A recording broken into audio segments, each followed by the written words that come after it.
কোটা সংস্কার আন্দোলনের আড়ালে সারা দেশে নাশকতা চালায় একটি গোষ্ঠী, যার অংশ হিসেবে গাজীপুর ও মাদারীপুরে তাণ্ডব চালানো হয় বিভিন্ন সরকারি ও বেসরকারি স্থাপনায়।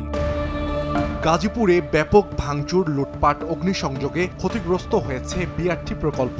বুধবার দুপুরে ক্ষতিগ্রস্ত স্থান পরিদর্শনে আসেন ঢাকা বিআরটি কোম্পানি লিমিটেডের ব্যবস্থাপনা পরিচালক ডক্টর মোহাম্মদ মনিরুজ্জামান। সঙ্গে ছিলেন বিআরটির প্রকল্প পরিচালক এস.এম. ইলিয়াস শাহ এবং সেতু কর্তৃপক্ষের প্রকল্প পরিচালক মহিরুল ইসলাম খান। প্রাথমিক হিসেবে প্রকল্পের প্রায় 50 থেকে 60 কোটি টাকার ক্ষতি হয়েছে বলে জানান তারা। 31টা এসকেলেটর নষ্ট হয়েছে, বিবিএ অংশ 6টা আর রোডসের অংশের 25টা।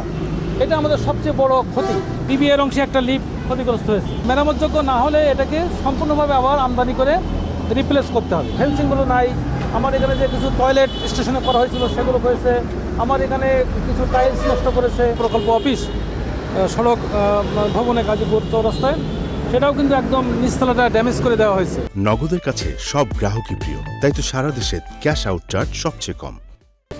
এদিকে গত 18 ও 19 জুলাই নাশকতাকারীদের হামলায় মাদারীপুরে 40 কোটি টাকার ক্ষয়ক্ষতি হয়েছে বলে তদন্ত কমিটির প্রতিবেদনে উঠে এসেছে। জেলা প্রশাসন গঠিত তদন্ত কমিটির রিপোর্ট হাতে পাওয়ার পর বিষয়টি নিশ্চিত করেন অতিরিক্ত জেলা ম্যাজিস্ট্রেট মোহাম্মদ নাজমুল ইসলাম। তিনি জানান, জেলা প্রশাসকের কার্যালয়, আওয়ামী লীগ কার্যালয়, traffic police box, bus counter ও মুক্তিযোদ্ধা ভবনে ব্যাপক ভাঙচুর চালানো হয়। তিনি আরও জানান, তেলের পাম্প, সার্বিক বাসের ডিপো, পুলিশ ফাঁড়ি ও পৌর মুক্তিযোদ্ধা কমিউনিটি সেন্টারে আগুনে পুড়ে ছাই হয় সব মালামাল। পুড়ে যায় অন্তত 32টি বিলাসবহুল বাস। প্রায় 40 কোটি 8,50,000 টাকার আর্থিক ক্ষতি হয়েছে। এর ভিতরে স্থাপনা এবং যানবাহন উভয়ই রয়েছে।